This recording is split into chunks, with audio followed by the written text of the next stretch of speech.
আমি এই টাকাগুলো খুব সাবধানে রাখতে হবে, এই টাকাগুলো দিয়ে আমি আমার মায়ের চিকিৎসা করাতে হবে। আর আপনারা কারা? আমরা ঢাকায়, তোর কাছে কি আছে তাড়াতাড়ি বাইর কর। না, এই টাকাগুলো আমার মায়ের চিকিৎসার জন্য, আমি কিছুতে দেবো না। দে।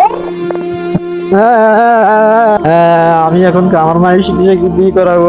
সব কিছু নিয়ে গেছে। ভাই আমি কিছু খাইনি, আমাকে কিছু দেন। ভাই আমার তো ডাকাতে সবকিছু নিয়ে গেছে, আমার কাছে এখন কিছুই নাই।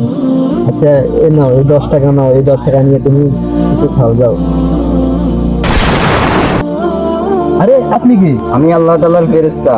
বলো তোমার কি হয়েছে, তুমি কান্না করতেছো কেন? আমার মায়ের চিকিৎসার জন্য কিছু টাকা জোগাড় করছি, কিন্তু ডাকাতের সবকিছু নিয়ে গেছে, এখন আমি নিঃস্ব হয়ে গেছি। ও আচ্ছা, এই ব্যাপার। এই নাও, এই ব্যাগে আছে টাকা, যা দিয়ে তুমি তোমার মায়ের চিকিৎসা করতে পারবে। তুমি একটা গরিবকে সাহায্য করছো, এটা তার উপহার। এই নাও।